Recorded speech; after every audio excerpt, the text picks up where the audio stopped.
الحمد لله وكفى والصلاة والسلام على سيد الأنبياء والمرسلين أما بعد فأعوذ بالله من الشيطان الرجيم بسم الله الرحمن الرحيم رب اشرح لي صدري ويسر لي أمري واحلل عقدة من لساني يفقه قولي واجعل لي وزيرا من أهلي رب يسر ولا تعسر وتمم بالخير آمین یا رب العالمین۔ نہیں، آج ہم دہرائی میں مرکب اشاری شروع کرنے لگے ہیں۔ تو جو مرکب اشاری ہے اس کے اندر بھی کم از کم جو اجزاء ہوتے ہیں وہ دو ہوتے ہیں۔ ایک اسم اشارہ، اور جس کی طرف اشارہ کیا جا رہا ہوتا ہے اس اسم کو مشار الیہ کہتے ہیں۔ اسماء الاشارہ یہاں پہ اس لیے لکھا ہوا ہے کہ اسم اشارہ ایک نہیں ہوتا، ایک سے زیادہ اشارے استعمال ہوتے ہیں، اس وجہ سے اسماء اشارہ وہ الفاظ جو اشارہ کرنے کے لیے استعمال کیے جائیں، اور مشار الیہ کیا ہے؟ وہ اسم اشارہ یعنی وہ اسم جو اسم اشارہ کے ذریعے جس چیز کی طرف اشارہ کیا جائے تو اس کو مشار الیہ کہتے ہیں۔ تو اب جو اشارہ ہوتا ہے وہ قریب کا بھی ہوتا ہے اور دور کا بھی ہوتا ہے، ٹھیک ہے جی؟ اشارہ قریب کا بھی ہوتا ہے اور دور کا بھی ہوتا ہے۔ ابھی آپ کے سامنے جو اشارے ہیں وہ قریب کے ہیں۔ اچھا، اب یہ رفع کی حالت بھی ان کی لکھی ہوئی ہے، نصب کی حالت بھی لکھی ہوئی ہے، جر کی حالت بھی لکھی ہوئی ہے۔ اب آپ کو پتہ چلے گا کہ ایک اسم، جیسے اسم اشارہ ہذا ہے، ہذا کا مطلب یہ ایک مذکر، تو یہ تین شکلوں میں کتنی شکلیں اختیار کرتا ہے، یعنی تین اعرابی حالتوں میں کتنی شکلیں اختیار کرتا ہے؟ تو دیکھیں یہ ایک ہی شکل اختیار کرتا ہے۔ اسی طرح ہذانی کتنی شکلیں اختیار کرتا ہے؟ یہ دو شکلیں اختیار کرتا ہے۔ ہؤلائی ایک ہی شکل اختیار کرتا ہے۔ اسی طرح ہذہ یہ بھی ایک شکل اختیار کرتا ہے۔ ہاتانی دو شکلیں اختیار کرتا ہے۔ ہؤلائی ایک شکل اختیار کرتا ہے۔ تو یہ ایک ایک اسم کی آپ نے پہچان بھی کرنی ہے کہ رفع کی حالت میں اس کی کیا شکل ہوتی ہے، نصب کی حالت میں اس کی کیا شکل ہوتی ہے، جر کی حالت میں اس کی کیا شکل ہوتی ہے، ٹھیک ہے؟ یہ کیونکہ ٹاپک بہت اہم ہے، یعنی جو اعراب کا ٹاپک ہے وہ بہت اہم ہے۔ ہر اسم کو جب ہم لکھنے، بولنے یا سننے کے دوران استعمال کرتے ہیں تو اس کو، ہر اسم کو ہم یہ دیکھتے ہیں کہ یہ رفع نصب جر میں سے کون سی حالت میں ہے۔ تو یہ ہمیں پہچان ہوگی تو ہمیں پتہ چلے گا کہ یہ اس وقت فاعلی حالت میں ہے، مفعولی حالت میں ہے، یا اضافی حالت میں ہے، یا یہاں پہ یہ فاعل ہے، مفعول ہے۔ اچھا جی، اب آپ دیکھیں اسماء اشارہ، یہ قریب کے جو اشارے ہیں وہ آپ کے سامنے موجود ہیں۔ ہذا اگر آپ کے سامنے آئے تو یہ سارے اسماء اشارہ آپ کو لکھنے آنے چاہیے، ٹھیک ہے جی؟ ہذا یہ ایک مذکر، ہذانی یہ دو مذکر، ہؤلائی یہ سب مذکر، ہذہ یہ ایک مؤنث، ہاتانی یہ دو مؤنث، ہؤلائی یہ سب مؤنث۔ پھر سن لیں، ہذا یہ ایک مذکر، ہذانی یہ دو مذکر، ہؤلائی یہ سب مذکر، ہذہ یہ ایک مؤنث، ہاتانی یہ دو مؤنث، ہؤلائی یہ سب مؤنث۔ ایک دفعہ پھر بھی سن لیں، ہذا یہ ایک مذکر، ہذانی یہ دو مذکر، ہؤلائی یہ سب مذکر، ہذہ یہ ایک مؤنث، ہاتانی یہ دو مؤنث، ہؤلائی یہ سب مؤنث۔ اور میں نے یہ تین دفعہ اس لیے آپ کے سامنے بیان کیا، اس لیے آپ کے سامنے تین دفعہ پڑھا تاکہ آپ کو ذہن نشین ہو جائے، لیکن یہاں تک بات مکمل نہیں ہوتی۔ آپ نے ان کو لکھنا ہے۔ ہذا لکھیں ایک دفعہ خالی پیپر کے اوپر، پھر کوشش کریں کیا آپ کو ہذانی یاد ہے، ہؤلائی یاد ہے، یعنی آپ کی کوشش ہونی چاہیے کہ یہ ایک لائن پوری کریں۔ ہذا، ہذانی، ہؤلائی، ہذہ، ہاتانی، ہؤلائی۔ اچھا، پھر آپ اس کے آگے معنی لکھیں، یہاں پہ اس کی آگے لائن میں، پھر اس کی نصب اور جر بھی لکھیں۔ اس طرح اگر آپ کے سامنے ایک اسم ہے اور آپ باقی سارے اسماء لکھ لیتے ہیں، اس کا مطلب ہے آپ کو یاد ہو گیا ہے، یا اگر نہیں لکھ پاتے تو پھر آپ جتنی دفعہ زبانی لکھنے کے قابل نہیں ہوتے، یعنی اس قابل نہیں ہوتے کہ پورے کے پورے اسماء لکھ سکتے ہیں، اس سے پہلے پہلے آپ نے بار بار لکھنا ہے۔ مثال کے طور پر آپ نے ہاذا ایک اسم لکھا دیکھ کر، اب آپ نے دیکھنے والی جو نوٹس ہیں ان کو الگ کر دیا، آپ کے سامنے خالی پیپر ہے، آپ نے کوشش کرنی ہے کہ ہاذانی لکھیں، ہا اولائی لکھیں۔ اگر آپ نے ہاذانی لکھ لیا ہے اور ہا اولائی آپ کو نہیں آیا، پھر آپ دیکھ کر لکھیں، ٹھیک ہے۔ اب اگلا چیک کریں کہ ہاذی ہی کیا مجھے آتا ہے اس کے بعد، وہ بھی اگر آپ نے نہیں لکھا تو ادھر سے دیکھ لیں۔ اس طرح کرتے کرتے اب پورے ہو گئے، پھر آپ اس کی نصب جر بغیر دیکھے لکھیں۔ اگر اس میں سے بھی آپ کو نہیں سمجھ آیا، ادھر سے دیکھ لیں جو آپ کے لکھے ہو۔ اس طرح پھر اگلی دفعہ دوبارہ ہاذا خالی لکھیں اور زبانی لکھنے کی کوشش کریں۔ اس طرح اس وقت تک کرتے رہیں جب تک یہ سارے اسماء پورے خود سے زبانی لکھنے کے قابل نہ ہو جائیں۔ تو یہ ہوگا ایسے کہ 3 4 یا 5 6 دفعہ آپ لکھیں گے تو انشاءاللہ سارے لکھنے کے آپ قابل ہو جائیں گے۔ جب آپ پورے لکھ لیں تو 1 2 دفعہ پھر اور لکھ لیں، اس کے بعد انشاءاللہ یہ آپ کو ہمیشہ کے لیے نہیں بھولیں گے۔ یہ جو آپ کے قلم سے نکلا ہوا لفظ ہوتا ہے نا، وہ کبھی بھی نہیں بھولتا۔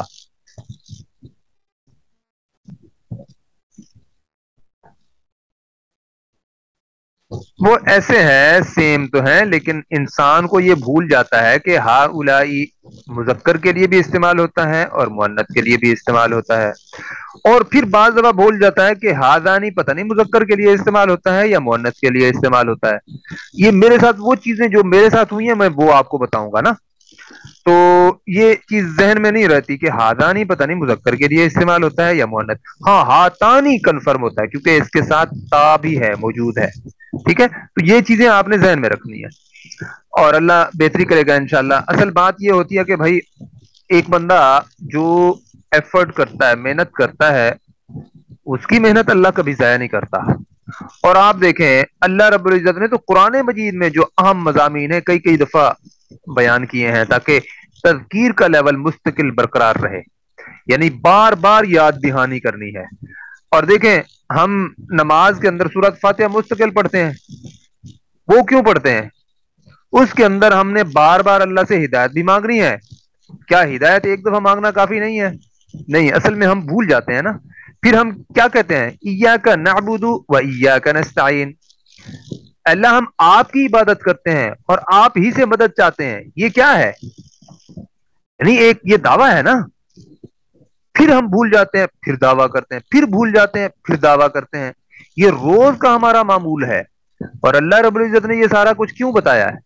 تاکہ ایک نماز کے بعد میرے بندے دنیا کے کاموں میں پھنسیں گے، پھر یہ بھول جائیں گے، پھر میں چاہتا ہوں کہ میرے بندے آئیں میرے پاس، اپنا دکھڑا مجھے سلائیں، اور پھر یہ ہے کہ جو ان کی تھکاوٹ ہے وہ بھی یہاں پہ دور ہو، اور جو ان کو پریشانیاں آئی ہیں، مشکلات آئی ہیں، وہ بھی میرے سامنے رکھیں تاکہ میں پھر ان کو تازہ دم کروں، پھر دنیا میں جائیں، پھر میرے پاس آئیں۔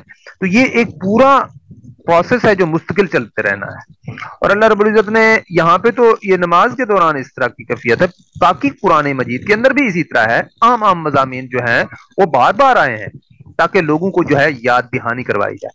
اچھا، اب میں آپ کو ایک اور چیز بتاتا ہوں۔ بعض دفعہ لوگ کہتے ہیں بھائی رٹا نہیں لگانا اور یہ نہیں کرنا، وہ نہیں کرنا۔ بھائی ہم بھی کہتے ہیں کہ رٹا نہیں کرنا، رٹا نہیں لگانا، مطلب جو چیز آپ نے یاد کرنی ہے وہ آپ کو اس کی سمجھ بھی ہونی چاہیے۔ لیکن بہرحال میں آپ کو ایک چیز بتاؤں، جس راستے پر آپ بار بار جاتے ہیں نا، وہ راستہ غیر شعوری طور پر آپ کو یاد ہو جاتا ہے، اور جیسے وہ یاد ہوتا ہے نا، اس طرح کی اور کوئی چیز یاد نہیں ہوتی۔ یعنی مطلب بات کرنے کا یہ ہے کہ دہرائی جتنی زیادہ سے زیادہ ہوگی، اتنی زیادہ سے زیادہ آپ لوگ جو ہے اس کو سمجھتے چلے جائیں گے اور ذہن میں باتیں بیٹھتی چلی جائیں گی۔ ہمارا ٹارگٹ کیا ہے؟ یہ چیز ہمارے ذہن میں ہونی چاہیے۔ ٹارگٹ ہمارا یہ ہے کہ ہم نے آگے اللہ کے کلام کو سمجھنا ہے انشاءاللہ بہت جلد، اور اللہ کے کلام کو ہم شعوری سطح پر کیوں نہ سمجھیں؟ بھائی اس طرح کیوں نہ سمجھیں کہ وہ اللہ کا کلام